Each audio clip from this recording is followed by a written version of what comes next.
Hi friends नमस्कार आपण मानकु आम चैनल को स्वागत। आज मु आपण मानकु सहज उपाय कलम सागर रेसिपीटी शेयर करी। तेबे चलंतु देरी न करी रेसिपीटी स्टार्ट करिबा। देखंतु मु एठी किछि कलम साग नेछि। कलम साग को एबे आमे भल्ल भाबरे बाछि दबा। तार डांको पाचिला पत्र गुडा को आमे बाछि दबा। देखंतु केमती बाछि नौचे।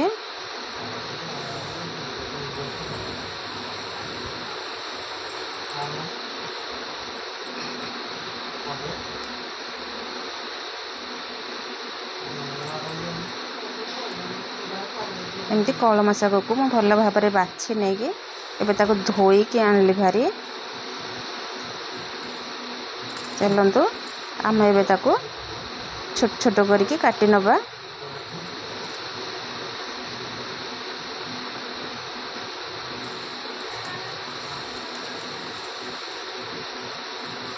देखंतु एठे गोटे मु पन्नी रे ताको एबे छोट छोट करके काटी नेबी।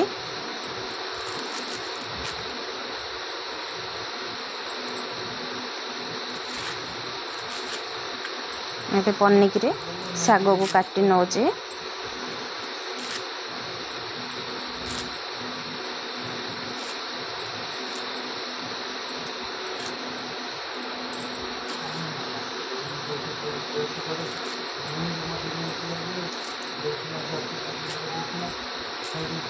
सबु साग गुड़ा को छोट छोट करके काटी नेली। कलम सागर भजाटा बहुत टेस्ट लगे खाइबा पई। एमती कि पखाळ भात रे बेसी भल लगे। कलम साग भाजीबा पई मु एठी गोटे बड़ पियाज को सरू सरू करके काटी नेछि। रसुण 4-5 पखड़ा को सरू सरू करके काटी नेछि।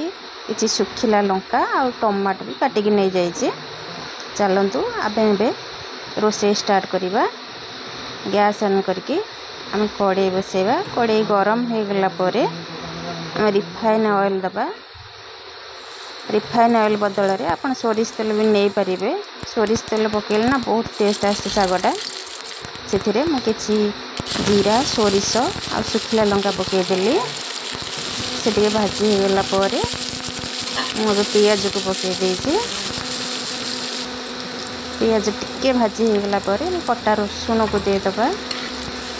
कटा रसुण देके आम टिके ताको भाजीबा।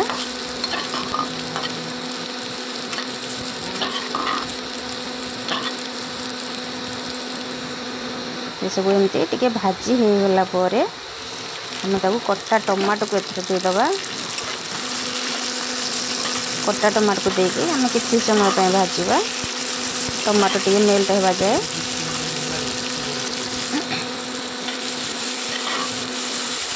देखंतु आमर एबे हेई आसिलानी।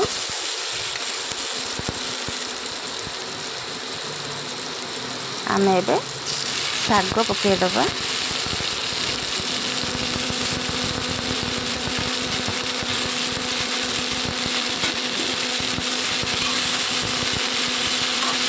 साग पके देके आम ताको पिठा खड़िका भाजीबा।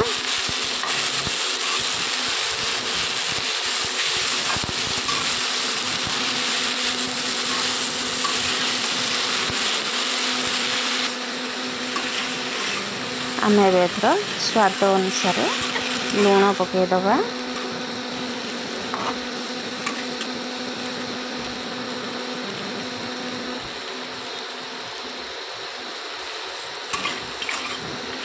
लुण पके देके आम भाजीबा। सागरु पानी बाहरे। टमाटो भी जेहेतु पड़े टिके पानी बाहर से आम साग को सीझा छाड़ीदबा। देखंतु साग एबे भाजी हो आसिलानी। एते सुंदर देखा जाउछि।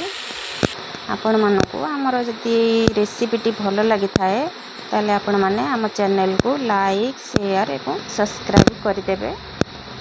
कमेंट करिया को जमा भी भूलिबेनी। रहउछि नमस्कार जय जगन्नाथ।